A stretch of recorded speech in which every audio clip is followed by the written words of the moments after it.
Olá, queridos, graça e paz. Hoje, 19º dia de uma vida de fé e propósito. E a minha pergunta para você é: como você pode cooperar para a igreja se tornar madura espiritualmente? O que você pode fazer para que ela cresça, na mentalidade de ter uma vida espiritual? Desde que iniciamos a reflexão sobre o capítulo 4 de Efésios, temos sido desafiados a caminhar na fé e a andar em unidade com os outros. Vimos até aqui que precisamos desenvolver atitudes de humildade, mansidão, paciência, para cooperar com a unidade do Espírito.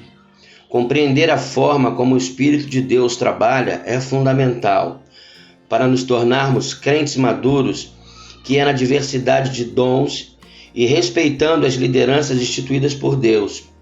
A respeito disso, Paulo diz que devemos usar os dons que Deus nos dá para servi-lo e também aos outros. Diz também que os líderes têm a função de preparar a igreja para servir com seus dons do corpo de Cristo. Bom, Paulo resume o que falamos no versículo 13, dizendo: até que todos alcancemos a unidade da fé e do conhecimento do Filho de Deus, e cheguemos à maturidade, atingindo a medida da plenitude de Cristo. Hoje nós vamos falar sobre o capítulo 4, versos 13 ao 16. Sabe, você pode cooperar para a igreja se tornar madura espiritualmente? Você é quem vai dizer isso para você mesmo. Quando você diz que sim, você está, na verdade, trazendo para si uma responsabilidade de que a igreja, para ser madura, ela precisa de crentes maduros. E você tem sido um crente maduro? Vamos ver o que Paulo fala sobre a igreja madura. Ele fala da maturidade ao dizer que os dons individuais constroem a nossa unidade. A frase atingindo a medida não fala da medida que podemos alcançar, mas sim da medida da obra de Cristo em nós, pois o crescimento é um processo contínuo durante todo o nosso tempo na terra. Podemos ter a certeza de que a conclusão é a plenitude de Cristo. Todas as vezes que acharmos que nós concluímos, nós estamos enganados, porque na terra não vamos chegar à plenitude, mas no céu e na glória chegaremos, alcançamos. Deus trabalha para que você e eu sejamos semelhantes a Jesus em nossos pensamentos, palavras e ações. Por isso somos uma igreja semelhante a Jesus. Esta obra será concluída quando estivermos com Jesus no céu. O começo do versículo 13, até que todos alcancemos, revela o projeto de Deus, que não é um projeto individual. Não é Deus trabalhando exclusivamente em você ou para você, mas é um trabalho que Deus faz em todos os crentes em Jesus. Sabe, é interessante que Paulo fala da unidade e da maturidade juntos. Ele nos mostra que a maturidade está relacionada a ser mais semelhante a Jesus, mas diz isso para o corpo e não para cada um individualmente. Jesus fala a respeito da igreja madura e não de pessoas maduras. A igreja madura caminha na unidade da fé e do conhecimento do Filho de Deus. Sabe, andar na unidade, na fé e no conhecimento é tudo que nós precisamos para termos uma igreja madura. Sabe, a nossa meta como cristão é o crescimento espiritual. Cristo em nossa vida, o nosso exemplo, a nossa meta. Devemos imitá-lo e chegar à plenitude da sua estatura. Precisamos ser um reflexo do próprio Cristo, pois ele vive em nós. E em seguida, ele fala sobre a igreja imatura. Sabe, o retrato de uma igreja imatura está no versículo 14 de Efésios, que diz: o propósito é que não sejamos mais como crianças, levados de um lado para o outro, nem jogados para cá ou para lá, por todo vento de doutrina, pela astúcia e aspereza do homem que induz ao erro. Paulo é enfático quando fala de pessoas imaturas em igrejas imaturas. Ele afirma que essas pessoas são como crianças. É interessante que Jesus disse isso. Lá em Mateus 18:3, com toda certeza vos afirmo que se não vos converterdes e não vos tornarem como criança, de modo algum entrareis no reino dos céus. Porém, Jesus está falando da humildade e inocência. Paulo fala aqui sobre a ignorância e instabilidade. As crianças instáveis são como o barco num mar revolto. Estão inteiramente à mercê dos ventos e das ondas. Essas crianças, ou seja, crentes imaturos, são controlados pelas circunstâncias do dia a dia. São controlados por ideias populares e por pessoas egoístas. Circunstâncias do dia a dia, o que é isso? Isso é levado de um lado para o outro pelas ondas. São todas as circunstâncias que aparecem na vida de pessoas e na vida da igreja. A pessoa muda de atitude com os outros e até mesmo com Deus.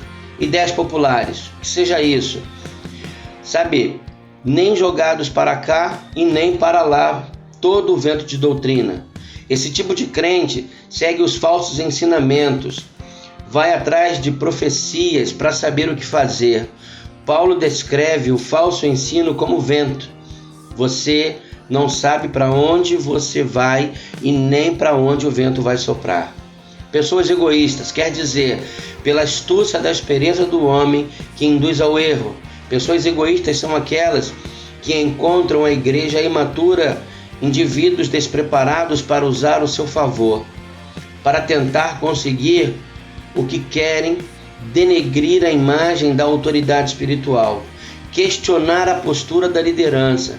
Pessoas egoístas gostam de manipular os outros e as informações em benefício próprio. Crentes maduros não são jogados de um lado para o outro pelas novidades espirituais que surgem ao seu redor. Há muitos religiosos que vivem atrás de experiência e não têm discernimento para na verdade, identificar falsos ensinos. É preciso, no entanto, vigiar em todo o tempo, para não criar no modismo, para não fazer o que Deus não mandou fazer, para não mudar aquilo que Deus não determinou que mudássemos. É necessário seguir o que a palavra de Deus diz. A igreja madura caminha para se tornar mais semelhante a Jesus em seus pensamentos, palavras, gestos e até mesmo em suas ações. O versículo 15 e 16 fala mais do retrato de uma igreja madura. Preste bem atenção no que Paulo está dizendo.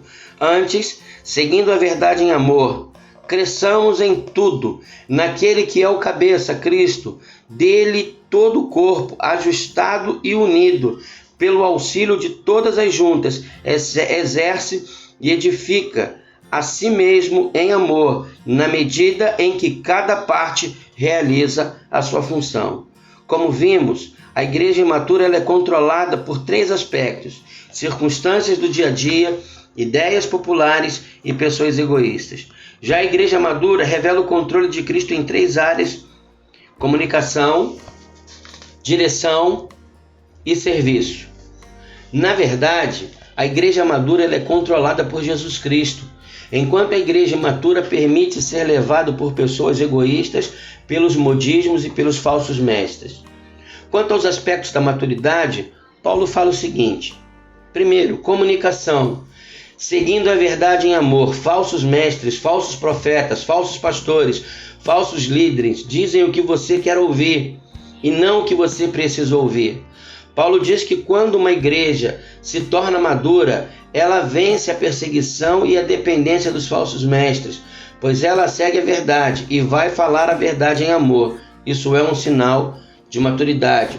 Segundo, direção. Cresçamos em tudo naquele que é o cabeça, Cristo. O sinal da maturidade é também visto nas decisões serem tomadas. O crente maduro toma decisões olhando para o cabeça, para Cristo. Isso significa que Cristo sinaliza o caminho certo a ser seguido e aponta o caminho errôneo a ser evitado. Quando olhamos para Cristo, tomamos a decisão baseada nele. Terceiro, serviço.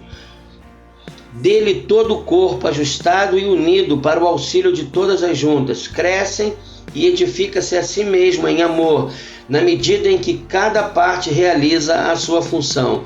Outro sinal de maturidade é estar ligado a Jesus, servindo o corpo de Cristo com todo o teu dom e talento.